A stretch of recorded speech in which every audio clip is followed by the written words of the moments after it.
Hey, what's your story? Tell us your chiropractic story. My story started in 1985. I had a very severe car accident.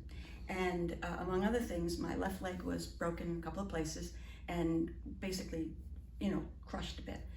I was in a long leg cast for about 6, 7 months, which the problem, what happened with that was that it incapacitated my ankle. My ankle was frozen basically in a cast. So after it all came about, I, just went back to my normal way of living. I mean, I was young at the time, so I guess the rest of my body compensated. But as I aged, it became a big problem with my leg.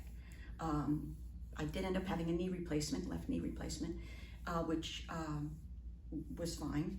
But my ankle just became totally it was so painful and so unable to function that to walk, even to go food shopping became like, I had to prepare for it, take some Advil and stuff.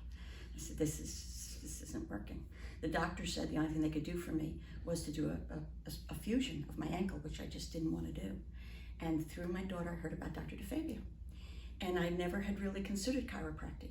But so I said, listen, I'm going. And I came. And Dr. DeFabio did a complete workup, x-rays, a physical exam. And he said, look, you do have a major problem. He can realize that I did. He said, well, we'll give it a shot. This goes back about maybe 7 months. In 7 months, I can walk. I can go food shopping. I can, the pain, my big thing was the pain. The pain is so minimized that I can't even tell you what this means to me. My family just is thrilled because I really was kind of a cranky person at times, so they were real happy that, I went and did something about it.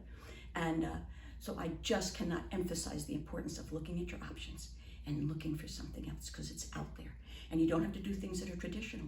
What one person considers traditional, another person may think, no, I'm not doing that. And now I never miss an opportunity to encourage people, especially to come to Dr. DeFabio.